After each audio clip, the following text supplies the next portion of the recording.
Good evening प्यारे विद्यार्थियों, आप सभी का स्वागत है अपने YouTube चैनल आरके इंग्लिश गुरु में। आप सभी कैसे हो? आई होप आप सभी अच्छे होंगे। तो हम जो टॉपिक पढ़ रहे हैं टेंस का, तो टेंस के अंदर आज हम पढ़ेंगे पास्ट का। पास्ट है उसका भाग पढ़ेंगे। पास्ट का एक भाग हम एक चैप्टर पढ़ चुके हैं, पास्ट सिंपल टेंस है वो पढ़ चुके हैं। आज जो दूसरा भाग स्टार्ट करेंगे वो है पास्ट कंटिन्यूअस टेंस। इसको हम आज क्लास में पढ़ेंगे। तो सबसे पहले जो टेंस है उसकी पहचान, कि उसमें क्या पहचान रहेगी। तो देखिए उसमें पहचान है हिंदी वाक्य के अंत में रहा था, रही थी, रहे थे, हुआ था, हुए थे, हुई थी आदि शब्द आते हैं। ये तो हुई टेंस की पहचान। टेंस की पहचान के बाद सबसे पहले हम टेंस के अंदर कौन से वाक्य बनाते हैं? Affirmative sentence. साधारण वाक्य से हम स्टार्ट करते हैं। सबसे पहले कि साधारण वाक्य है वो हम कैसे बनाते हैं। तो साधारण वाक्य है उसको अफर्मेटिव सेंटेंस बोलते हैं। अफर्मेटिव सेंटेंस है मतलब सकारात्मक वाक्य। सकारात्मक वाक्य बनाने के जो नियम है वो नियम हम देखेंगे। आप क्लास के अंदर शुरू से लेकर लास्ट तक बने रहिए। इस टेंस की क्लास है वो बहुत ही इंपॉर्टेंट होने वाली है, क्योंकि इसके अंदर जो आई करता है वो होता है वैसे प्लूरल नाउन है, लेकिन इस टेंस के अंदर उसको हम किस में यूज करेंगे? सिंगुलर के अंदर यूज करेंगे। ये अभी आप नियम है वो बहुत ही इंपॉर्टेंट नियम है, उसको आप ध्यान से सुनिए क्लास के अंदर। नियम नंबर 1 है वो देखिए, एक वचन कर्ता, एक वचन होता है उसको हम क्या बोलते हैं? सिंगुलर नाउन के साथ साइकिलिया, उसको हम क्या बोलते हैं? हेल्पिंग वर्ब का यूज कहां करते हैं? जो सिंगुलर नाउन है उसके साथ यूज क्या करते हैं? वॉज का यूज करेंगे। इसमें लिखा है एक वचन कर्ता के साथ साइकिल या वॉज का यूज किया जाता है। तो एक वचन के अंदर आएंगे ही, सी, इट, नेम। नेम होता है उसको हम क्या बोल सकते हैं? दूसरा नाउन भी बोल सकते हैं। जो ही, सी, इट इसको हम लोग क्या बोल सकते हैं? प्रोनाउन भी इसको बोल सकते हैं। ये प्रोनाउन भी होते हैं, और थर्ड पर्सन है वो भी होते हैं, और सिंगुलर नाउन है वो भी होते हैं। अभी ध्यान से देखिए, जो ही, सी, इट, नेम इसको हम क्या बोल सकते हैं? तीन को ही, सी, इट ये सिंगुलर नाउन भी होते हैं, थर्ड पर्सन भी होते हैं, और इसको हम प्रोनाउन भी बोल सकते हैं। नेम होता है वो क्या होता है? नाउन होता है, इसको हम नाउन बोल सकते हैं। ये सभी के साथ ये जो चार दिए हुए ही, सी, इट, नेम, एक इसके अंदर और क्या जुड़ेगा? आई। इसके साथ सभी के साथ किसका यूज करेंगे? वॉज का यूज करेंगे। अब नियम नंबर 2 है वो देखिए, बहुवचन कर्ता जिसको हम क्या बोलते हैं? प्लूरल नाउन के साथ साइकिलिया जो हेल्पिंग वर्ब है वर्ब का यूज किया जाता है। अब बहुवचन के साथ क्या क्या करेंगे? आई है वो तो निकाल के किस में डाल दिया? इस टेंस के अंदर, पास्ट कंटिन्यूअस टेंस के अंदर किस में डाल देते हैं? एक वचन के अंदर। तो बाकी तीन बच गए, यू, वी, दे। इसको भी हम दूसरा क्या बोल सकते हैं? प्रोनाउन। प्रोनाउन बोल सकते हैं इसको। तो इसके अंदर देखिए नियम नंबर 2 है, इसके अंदर है बहुवचन कर्ता प्लूरल नाउन कौन कौन से है? यू, वी, दे। इसके साथ किसका यूज करेंगे? वर्ब का यूज करेंगे।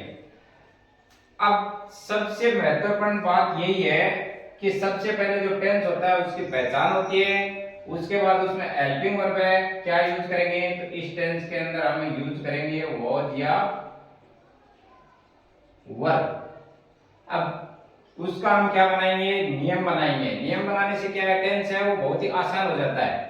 तो सबसे पहले टेंस के अंदर बनते हैं अफर्मेटिव सेंटेंस। अफर्मेटिव सेंटेंस को दूसरा हम बोल सकते हैं पॉजिटिव सेंटेंस, जिसको हम बोल सकते हैं साधारण वाक्य या सकारात्मक वाक्य।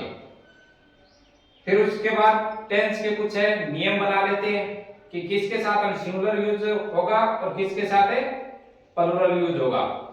ये जो कर्ता होते हैं, जैसे एक वचन करता है, एक वचन कर्ता के साथ किसका यूज करेंगे, और बहुवचन करता है वो किसके साथ यूज करेंगे, वो क्या नियम बना लेते हैं। तो उसको क्या है हम आसानी से समझ सकते हैं। एक वचन हो जाता है तो उसको अलग सेपरेट लिख दिया, और बहुवचन होता है तो उसको अलग सेपरेट लिख दिया।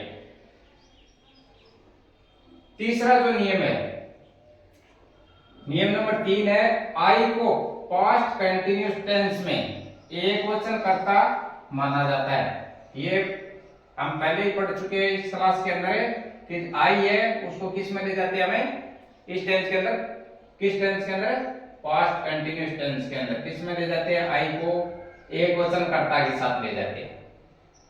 नियम नंबर 4 है, मुख्य क्रिया वर्ब में आईएनजी जोड़ा जाता है।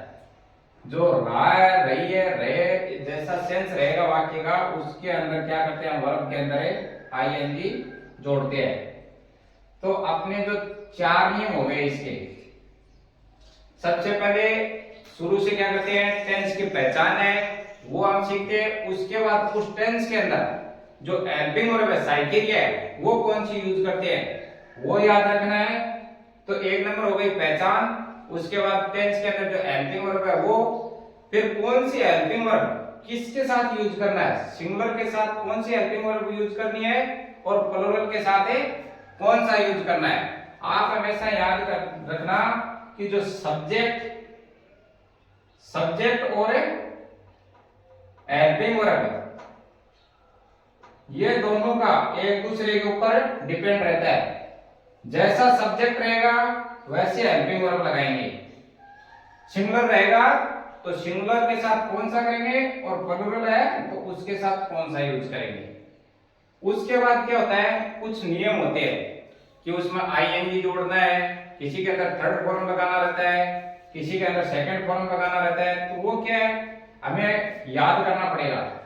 याद करेंगे उसके बाद ही क्या है हम क्लास के अंदर उसको सही से सेंटेंस है वो बना सकते हैं। अदरवाइज हम क्या है वाक्य को सही से नहीं बना सकते। तो सबसे पहले पहचान टेंस की, उसके बाद कौन सा टेंस बना रहे हैं वो, वाक्य बना रहे हैं वो, हेल्पिंग वर्ब कौन सी यूज करते हैं, और किसके साथ कौन सी हेल्पिंग वर्ब यूज करते हैं, वो हमें टेंस के अंदर सीखना है। तो ये हमने नियम है वो पढ़ लिए। अगर इसका स्क्रीनशॉट लेना चाहते हो तो स्क्रीनशॉट इसका ले सकते हो। अब इसको क्या करेंगे हम वाक्य के माध्यम से समझेंगे। तो अब इसके हमें आगे क्लास के अंदर वाक्य है वो बनाएंगे कि कैसे वाक्य टेंस के अंदर बनते हैं, इसके अंदर पास्ट कंटिन्यूस टेंस के अंदर।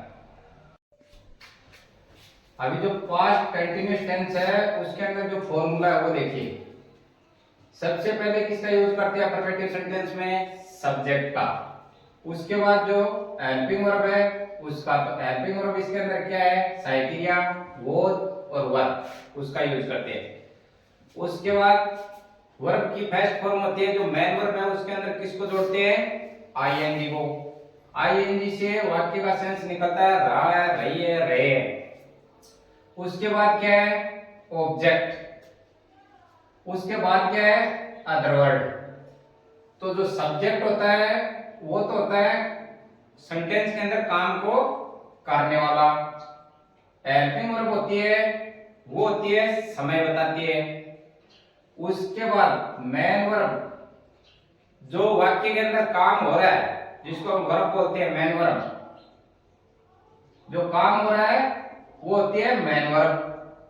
और जिसके ऊपर हम काम कर रहे हैं वो क्या होता है, ऑब्जेक्ट।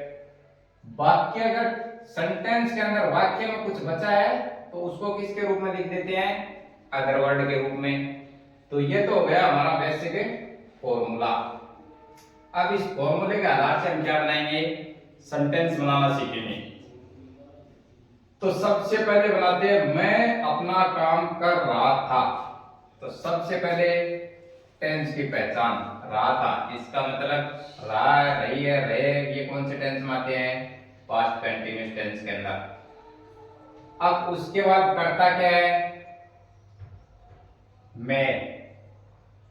ये आई जो करता है इसको आप ध्यान से सुनिए, वैसे इसको मूल रूप में क्या रहता है, ये प्लूरल नाउन के अंदर। देखिए आइए, मूल रूप में क्या होती है?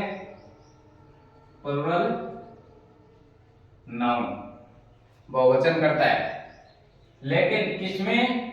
पास्ट जो कंटिन्यूस टेंस है उसके अंदर आई को किस में यूज करते हैं? सिंगुलर नाउन के अंदर यूज करते हैं। ये बात आप नोट कर लेना। आई के वैसे तो होता है मूल रूप में क्या होता है? प्लूरल नाउन, लेकिन पास्ट कंटिन्यूस टेंस एक ऐसा टेंस है उसके अंदर आई को किस में यूज करते हैं? सिंगुलर नाउन के अंदर। तो इसमें करता है वो क्या दे रखा है? आई। कौन से सेंटेंस बना रहे हैं हमें? अफर्मेटिव सेंटेंस, सकारात्मक वाक्य। कौन से टेंस के? तो पास्ट कंटिन्यूस टेंस के। पास्ट कंटिन्यूस टेंस में आई है वो किस में यूज करते हैं? सिंगुलर नाउन के अंदर। तो मैं का अंग्रेजी हो गया आई। उसके बाद अब साइकिलिया है वो यूज करना है। तो साइकिलिया आई के साथ पास्ट कंटिन्यूस टेंस के अंदर क्या करते हैं? वॉच को। ये बात आप ध्यान में रखना कि इस टेंस में पास्ट कंटिन्यूस टेंस के अंदर आई के साथ साइकिलिया वॉच का यूज किया जाता है। देन उसके बाद क्या है? वर्ब की फर्स्ट फॉर्म में आईएनजी। वर्ब इसमें क्या है? कर रहा था। तो करना का अंग्रेजी क्या होगा? डू। देन उसके बाद उसमें जोड़ना क्या है? आईएनजी। ये आईएनजी जोड़ने से वाक्य का सेंस हो गया रहा था, रही थी, रहे थे, वो हो गया। तो आई वाज डूइंग। अब बचा क्या है? ऑब्जेक्ट। तो अपना काम, अपना काम है तो माई वर्क। लास्ट में फुल स्टॉप। तो अपना हिंदी का सेंटेंस था मैं अपना काम कर रहा था, तो उसको अंग्रेजी में ट्रांसलेट करेंगे तो I was doing my work. अब देखिए दूसरा सेंटेंस। दूसरा सेंटेंस क्या है? वह तुम्हें अंग्रेजी पढ़ा रहा था। ये भी क्या है? सिंगुलर नाउन का सेंटेंस है, एक वचन करता है इसके अंदर। सबसे पहले टेंस का पहचान रहा था, इसका मतलब past continuous tense. Past continuous tense है तो कौन सा फॉर्मूला? सब्जेक्ट प्लस वाज और प्लस वर्ब की first form plus object plus other word. तो सबसे पहले क्या है? वह का अंग्रेजी क्या हो गया? ही।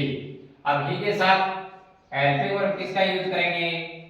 हमेशा देखना सब्जेक्ट और हेल्पिंग वर्ब एक दूसरे के ऊपर डिपेंड रहती है कि जो सब्जेक्ट कैसा है, सिंगुलर है या प्लूरल है, दोनों का कम्युनिकेशन है इनका बना रहता है कि जैसा सब्जेक्ट वैसी हेल्पिंग वर्ब। क्या?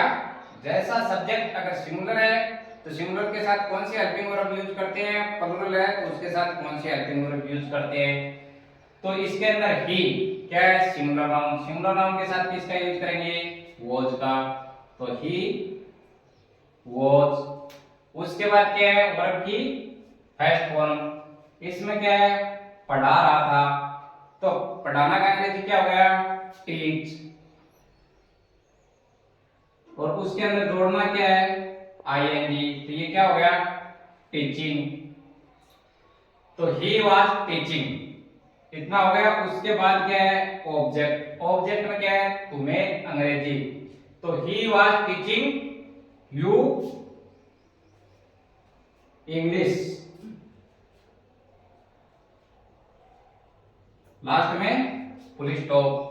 तो अपना जो हिंदी का सेंटेंस था वह तुम्हें अंग्रेजी पढ़ा रहा था, he was teaching you English. तो ये दो सेंटेंस तो हो गए अपने सिंगुलर नाउन के। अब दो है प्लूरल नाउन के। तो प्लूरल नाउन के अंदर तीसरा जो सेंटेंस है वो क्या है? हम लोग टीवी पर मैच देख रहे थे। सबसे पहले क्या है? टेंस को पहचाना, रहे थे, इसका मतलब पास्ट कंटिन्यूअस टेंस।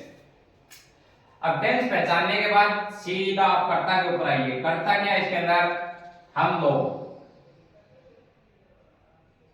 वी। उसके बाद क्या है? Helping verb, V verb. क्या है? वर्ब की फर्स्ट फॉर्म के अंदर आईएनजी। तो इसमें वर्ब क्या है? देख रहे थे। हम लोग टीवी पर मैच देख रहे थे। तो इसके अंदर अभी टीवी पर मैच देख रहे थे। तो सबसे पहले सब्जेक्ट वी, उसके बाद वर्ब और उसके बाद क्या है देखना, तो SEEING वो भी कर सकते हैं, या फिर वॉच का मतलब भी क्या है देखना होता है, वॉच भी कर सकते हैं। और उसके अंदर जोड़ क्या दिया ING, watching. We were watching, क्या देख रहे थे match. We were watching match. अब किस पे, टीवी पे, ऑन टीवी। तो हम लोग, उसका अंग्रेजी होगा वी, दोनों का, हम लोग मतलब क्या है प्लूरल नाउन हो गया, तो वी हो गया। उसके बाद क्या उतार दिया प्लूरल के साथ, वर उतार दिया। देखना का अंग्रेजी क्या हो गया वॉचिंग, उसमें ING जोड़ना है वॉच के अंदर, तो ये हो गया वॉचिंग।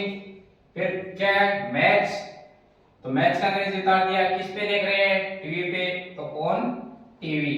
तो हिंदी का सेंटेंस था हम लोग टीवी पर मैच देख रहे थे, तो अंग्रेजी में उसको ट्रांसलेट करेंगे we were watching match on TV. अब नेक्स्ट सेंटेंस है वो देखिए, लड़के पतंग उड़ा रहे थे। सबसे पहले टेंस का पहचान क्या है, इसके अंदर टेंस का पहचान रहे थे। रहे थे तो past continuous tense, past continuous tense है। तो सबसे पहले सब्जेक्ट को देखिए कि सब्जेक्ट इसके अंदर क्या है, लड़के। तो लड़के का अंग्रेजी हो गया द बॉयज। प्लूरल नाउन है तो किसका यूज करेंगे हेल्पिंग वर्ब, वर्ब का। वर्ब, अब क्या है वर्ब की फर्स्ट फॉर्म में ING। तो उड़ा रहे थे, उड़ाना का अंग्रेजी क्या हो गया फ्लाई, उसके अंदर जोड़ना क्या है ING, तो ये हो गया फ्लाइंग। तो अपना सेंटेंस बन गया द बॉयज वर फ्लाइंग। अब बाकी क्या बचा है ऑब्जेक्ट, तो क्या है उसमें पतंग। पतंग का अंग्रेजी क्या हो गया काइट, और लास्ट में फुल स्टॉप। तो अपना हिंदी का सेंटेंस था लड़के पतंग उड़ा रहे थे, the boys were flying kite. तो पास्ट कंटीन्यूअस टेंस के हम अफर्मेटिव वाक्य है वो बनाने हम सीख चुके हैं। इसमें दो एग्जाम्पल तो थे सिंगुलर नाउन के, दो थे प्लूरल नाउन के। तो 4 सेंटेंस है वो हम बना चुके हैं, और आप अपने पास से जितने ज्यादा इस पास्ट कंटीन्यूअस टेंस के जितने सेंटेंस बना सकते हैं उतने ज्यादा सेंटेंस बनाइए, जिससे क्या है आप सेंटेंस है वो आसानी से बना सकते हैं। ये फॉर्मूला है, इसको आप याद करके जैसे आप जितना ज्यादा सेंटेंस बना सकते हैं उतने ज्यादा अपने आप से सेंटेंस बनाइए। साथ में क्या है नोट्स है वो भी बनाते रहिए, तो बाद में क्या है क्लास अगर रिवाइज करते हैं तो क्लास है वो शॉर्ट में हो जाती है, उसको हम निकाल के दोबारा रिवाइज करते हैं तो टाइम है वो बहुत ही कम लगता है। क्लास अगर अच्छी लगी हो तो लाइक करें, अपने दोस्तों में ज्यादा से ज्यादा शेयर करें, चैनल पे नए हो तो सब्सक्राइब करें। मिलते हैं नेक्स्ट क्लास के अंदर। जय हिंद जय भारत।